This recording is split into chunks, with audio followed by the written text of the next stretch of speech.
Hello and welcome. Uh, This is my most recent piece called The Dragon and the King, and I will be reading it for you here.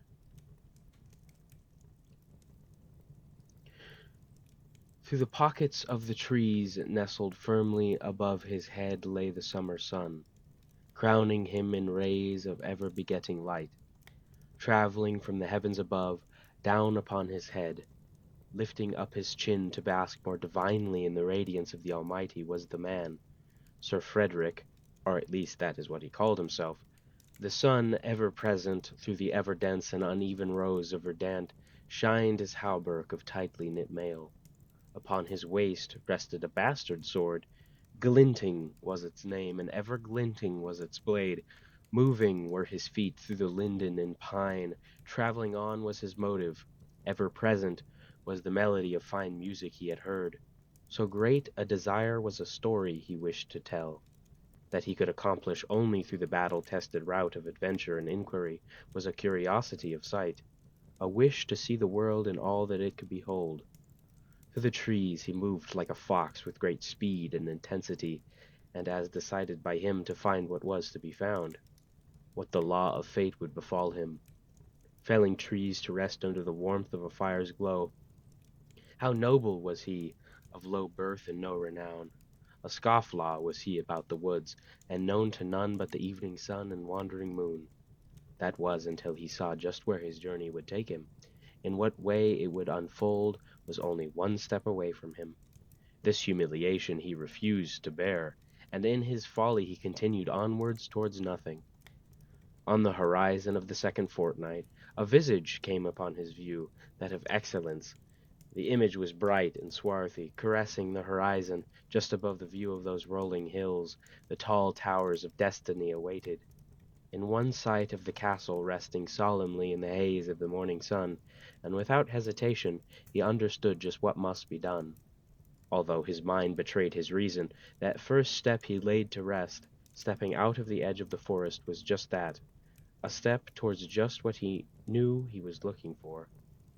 Yet what exactly was awaiting him he could have never known, nor was half expected to wish.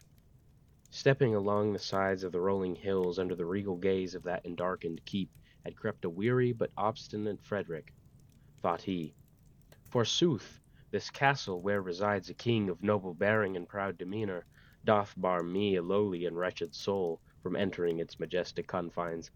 Yet the yearning of my heart so potent and compelling doth beckon me forth, as if by divine providence. What mysteries lie within I cannot fathom, and what dangers lurk I cannot discern. Only the good Lord above knows if what I behold is tangible reality, or mere illusion. Verily, what expectation dare I hold? For a fortnight's span hath I last beheld the countenance of another soul.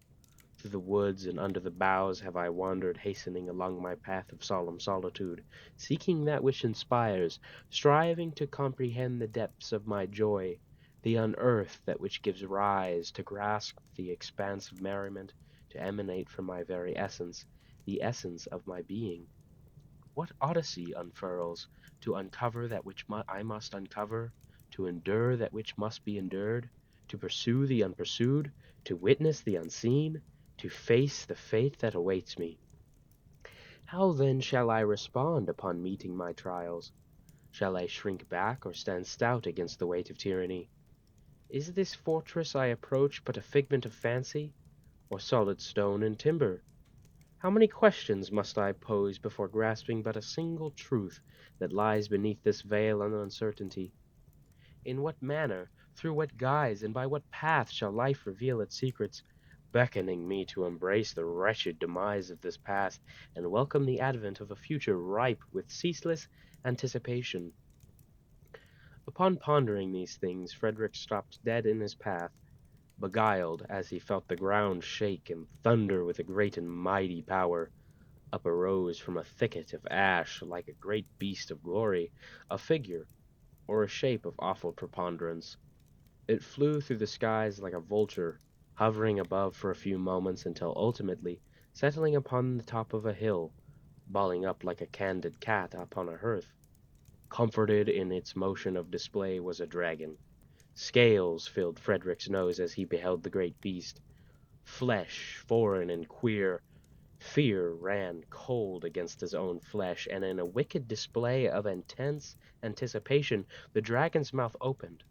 Frederick dashed behind a stone to escape the breath of the colossus, with which would surely teach him his demise and his quest for uncertain bearing.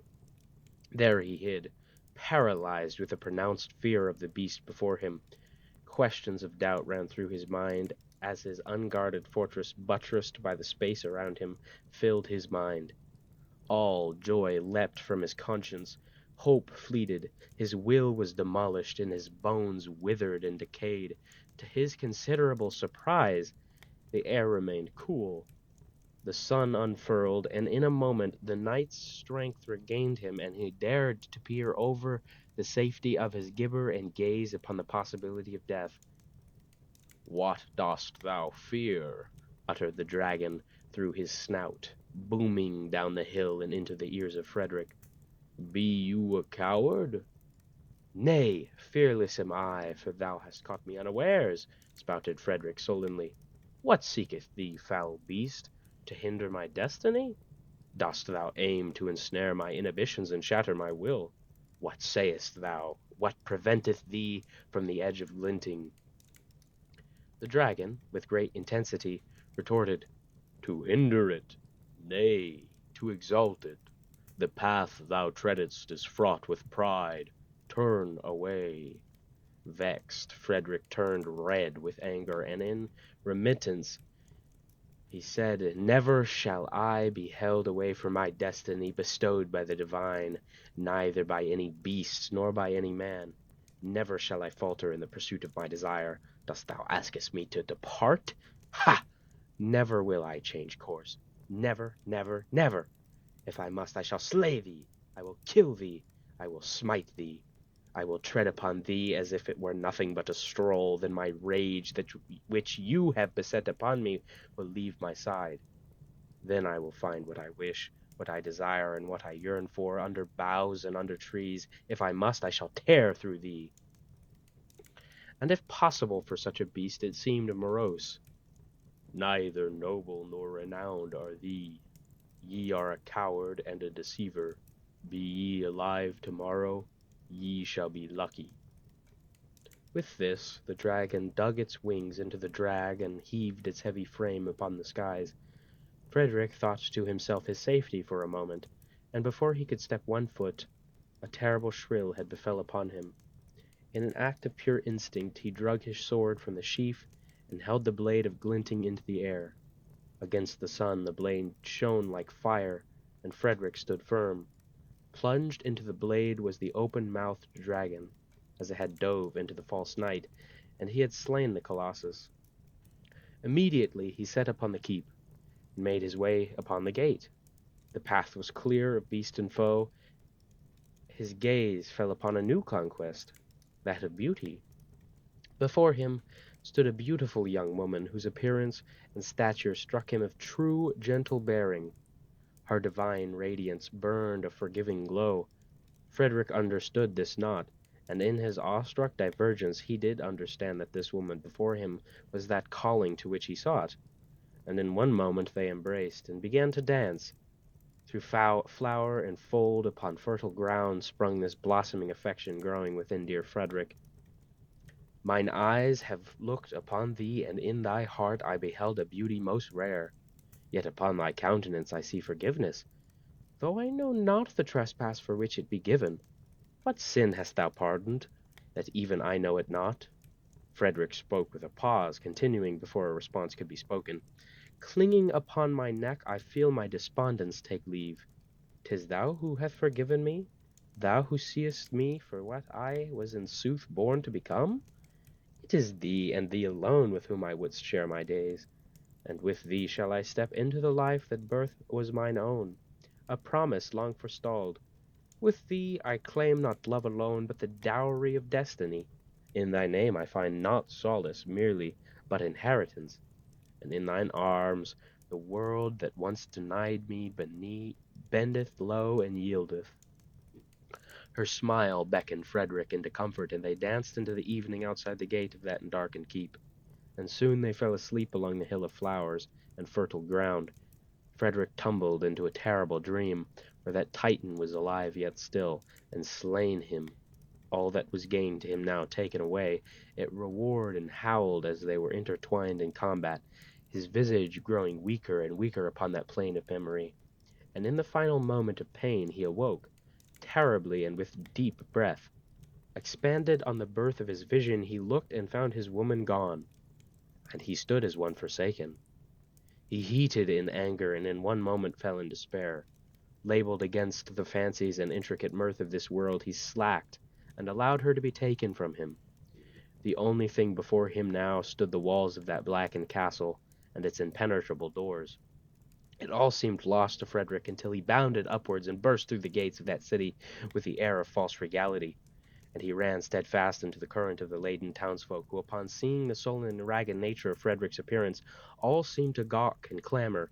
Yet he heeded them not, continuing on and forward towards that castle, and straight in towards the throne of the king himself, who himself was perplexed by the strange display before him, as a man staged before the dais, kneeling in frantic breath.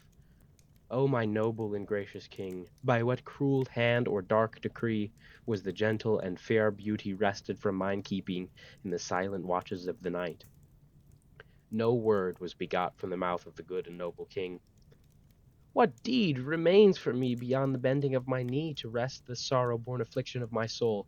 How may I fashion a reason, even for the grief that sears within mine own heart? To this the king responded, To answer the trivialities of thy speech would be naught but folly. Speakest thou of my daughter? If such be thy meaning, know that she hath been secured within the tower of my keep. Yet she hath shown mercy upon one she deemed worthy of pity. Frederick was boisterous, and in the room drew heat from his wanton pique. Perplexed was the king at this display of antics, and thought he was done before he felt the sting of cold iron pierce his belly. Frederick had slew the king. Departing fast from the scene and up into the tower, blood dripping once more from the edge of glinting. Up the tower stairs, quick as lightning, round and round, he turned with an eager impudence, fastening to the walls and listening for the surely coming screams of a chasing fury, breathlessly faster and faster towards his imprisoned bride, until he came across the door that held his prize. Bursting through with a kick of the unimpeded door, he saw the visage of beauty once more. Yet she seemed surprised and worried. This bothered Frederick not. My beloved, lo, ye may yet be made wife, Frederick cried. The response of the queen was sharp and curious, and then in a solemn realization and intrigue, and only upon her face as she was about to speak. The wicked of this realm, who did keep us sundered, hath passed from this world. We may now wed, for thy father lieth cold and dead. She responded once more, and this time with a careful and hesitant understanding upon her brow. I took care to make it swift, that no undue anguish might touch thee, my wife. Of course this castle shall be mine upon our marriage, and all that thou possessest as well. The palace must be renewed, for I abhor this wretched blackness. Thou wouldst do well to show me the way to the treasury, that I might see it with mine own eyes. My dowry, that is. Then, and only then, may we truly wed, when I perceive the full weight of our joining. I cannot be concerned with trifles, as thou rightly guessest. Thereafter we may consummate our union, and thou shalt bear me a son. The feast beforehand shall be magnificent. Roast duck, boar, and the flesh of the stomach, rich with fruits and fat and fair. I shall be glutted with milk and made foolish with wine. Then shall I take a day's rest, for I have journeyed long and lustrum in search of thee, and now at last my eyes behold thee. And that accursed dragon of ignorance I grow furious at even the thought thereof. Lo, at last doth the world bow unto my will, and not neither fate nor the stars above Frederick attempted to continue to speak, but found it difficult, as a dagger had snuck its way past the hauberk and into his side. He fell, his boast rent in twain, staring up at his prize who had slain him, and above him she looked down at the mess strewn about her feet. A pool, a fool was I for pity. Thank you for listening so far. If you wish to continue listening, the next part is an author's note. Um, Forgive me for any uh, problems within the recording of that. I'm not a professional voice actor, so I'm not very good at that. However, here's the author's note. It is all hubristic. The sun, while yes crowning him, is sought after. He's in the woods after all. He finds the sun does not find him. It is self-serving. Read his inner dialogue again. Verily, what expectation dare I hold, what Odyssey unfurls, to uncover that which I must uncover, to endure that which must be endured, to pursue the unpursued, to witness the unseen, to face the fate that awaits me. See, he's forcing his adventure, almost forcing God to give it to him by running out anyway. He is of low birth in the Middle Ages. He would have probably been a farmer or laborer, and his family would definitely be needing him. However, he is here, frolicking through the woods like a bandit, and acting like a gentleman, a nobleman. Even earlier, the narrator shows this. This humiliation he refused to bear, and in his folly he continued onwards, towards nothing. The dragon is meant to depict God, telling him to turn back and to be wary. He's not killing God in the dragon, no, but he's killing the idea of listening to God through the dragon. The dragon tells him after being threatened with his life, uh, the dragon with great intensity retorted, to hinder it, nay, to exalt it, the path thou treadest is fraught with pride, turn away. How does Fred respond? With a temper tantrum. Never shall I be held away from my destiny bestowed by the divine, neither by any beast nor by any man. Never shall I falter in the pursuit of my desire. Dost thou askest me to depart? He laughs, says, Ha! Never will I change course. Never, never, never. If I must, I shall slay thee. I will kill thee. I will smite thee. I will tread upon thee as if it were nothing but a stroll. You see, he isn't a hero. He's prideful, and when told he is prideful, he reacts with more pride and anger, even saying then, my rage that you have beset upon me will leave my side, blaming the dragon for his anger even. Then I will find what I wish, what I desire, and what I yearn for, under boughs and under trees. If I must, I shall tear through thee. This proves his desire is his alone, not bestowed upon him, but simply forced, as if possible for such a beast. It seemed morose. Neither noble nor renowned are thee. Ye are a coward and deceiver. Be ye alive tomorrow, ye shall be lucky. Then the woman loves him, sure, but she isn't a gift. She's a person who also doesn't get a chance to speak herself, like the dragon, if you didn't notice. The piece is the This piece is meant to be a critique of modernism, the modern world. Man today is very prideful and full of anger. Not that we weren't in the past, but it shows that people today leave their birthright and force something more out of the world than what they were built for. It's a calling to return to a more medieval way of life. Whether you think that's good or not is up to the reader's interpretation, but it simply shows the hilarity of their own folly, and written in a way that will make people like Frederick, because Frederick is them, they don't like, or they don't realize what they're doing. Even in the end, however, Frederick never really earned anything. He never slowed down, never reflected in a way that would allow him agency. His hubris, obsession, and self deception finally catches up to him, uh, and repeated phrases are now fully in service of this obsession and delusional mind. The reader hopefully experiences Frederick's mania and relentless drive directly through the prose. Hopefully, this is read as intentional instability and not inconsistency. The swings between epic diction and introspection and absurdity mirror Frederick's own unraveling psyche.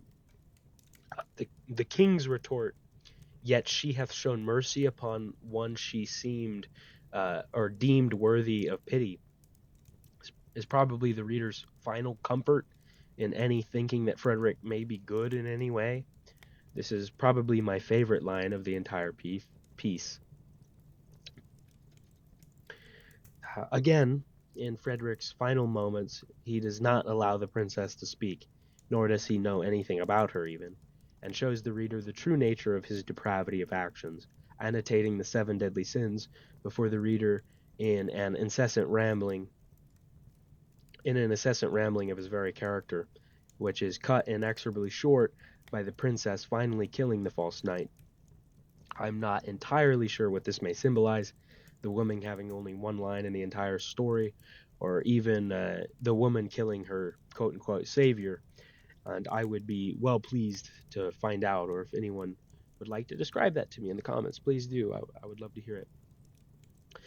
Thank you kindly, dear reader, for giving the time to read this piece. Of course, you listened to it if you got to this point.